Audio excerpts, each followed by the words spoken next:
प्रिय विद्यार्थियों, आज हम कक्षा 8वीं के भूगोल विषय के चौथे पाठ सागरी नीतल की संरचना इस पाठ का अध्ययन करने वाले हैं बच्चों। तो बच्चों देखिए, नीतल मतलब होता है समुद्र का जो निचला सतह होता है उसे नीतल बोला जाता है। इसका निर्माण कैसे हुआ है इसका हम अध्ययन करने वाले हैं कि समुद्र के नीचे जो है किस प्रकार से जो है धरातल पाया जाता है, किस प्रकार से उसकी बनावट होती है, उसका हम अध्ययन करने वाले हैं बच्चों। देखिए इस चित्र में देखिए बच्चों दर्शाया गया है विविध, देखिए ऊंचाई कहीं पे है, कहीं निचलापन है, तो कहीं जो है एकदम नीचे धंसा हुआ है। तो ये चित्र के माध्यम से आपको देखिए हर एक भू आकृति जो है वह क्या है, ऊपर नीचे है। सबकी जो ऊंचाई है, अगर वह मीटर में देखिए इसमें दर्शाया गया है, सब क्या है बच्चों ऊपर नीचे है, यानी वह नीचे भी जो है समानता नहीं पाई जाती है। उनमें क्या होता है बच्चों, बदलाव दिखाई देता है। भौगोलिक स्पष्टीकरण में देखिए पृथ्वी की सतह का जो है 71% भाग जल से व्याप्त है, यानी 71% पे जो है पूरे पृथ्वी पे केवल जल पाया जाता है और जल के नीचे की भूमि है, किंतु पानी की तरह इसका स्तर समान नहीं है। महासागर के नीतल की संरचना कैसे हुई है? जलमग्न भूमि की संरचना को ही सागरी नीतल की संरचना के नाम से जाना जाता है, यानी जल से भरे हुए भूमि को। तो समुद्र तल के गहराई के आधार पर एवं वहाँ की भूमि के आकार के अनुसार सागरी नीतल की संरचना निश्चित की जाती है। महासागर की औसत गहराई करीब 3700 मीटर है, ऐसा अनुमान लगाया जाता है, जबकि बोला जाता है बच्चों की हम सागर की गहराई नाप नहीं सकते। एक अनुमानतः होता है, क्योंकि जैसे आपने ऊपर देखा कि कहीं पे जो है नीचे है तो कहीं ऊपर है। तो महासागर की नीतल की पृथ्वी की तरह ऊंचा नीचा है। जलमग्न भू आकृतियों को मिलाकर महासागर की नीतल की संरचना बनती है। विभिन्न महासागरों के नीतलों की रचना भिन्न है। इन संरचना के कुछ प्रमुख प्रकार एवं साधारण क्रम हम देखेंगे। समुद्री तट से नीचे जैसे जैसे अंदर की ओर जाते हैं वैसे वैसे जलमग्न भू संरचना में निम्न परिवर्तन होते जाते हैं। वैसे वैसे उसमें क्या बच्चों बदलाव दिखाई देता है, बदलाव दिखाई देने लगता है। महासागरी मग्न तट जो है, तट के निकट एवं सागर के में डूबा हुआ भूमि भाग महाद्वीपीय मग्न तट कहलाता है। यह महासागरी नीतल का सबसे उथला भाग होता है। इसे ही सागर मग्न भूमि भी कहते हैं। इसका ढाल मंद होता है, धीमा होता है। इसकी गहराई करीब 200 मीटर है। मनुष्य की दृष्टि से महानगरी मग्न तट बहुत ही महत्वपूर्ण है। विश्व में विस्तृत मत्स्य क्षेत्र महाद्वीपीय मग्न तट पे पाए जाते हैं।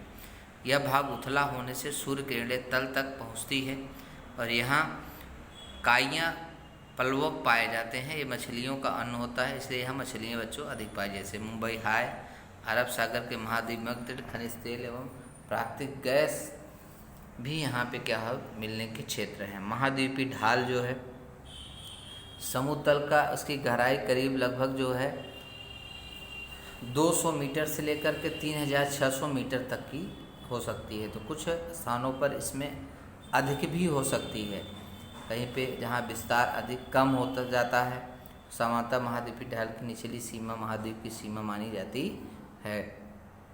सागरी मैदान, महाद्वीपीय ढाल में लगा हुआ विस्तृत भाग मैदानी स्वरूप का होता है। तो सागरी नीतल का समतल भाग सागरी मैदान कहलाता है। सागरी मैदान का छोटे छोटे आकारों में जलमग्न टीले, पर्वत, पठार इत्यादि भू आकृतियाँ पाई जाती हैं।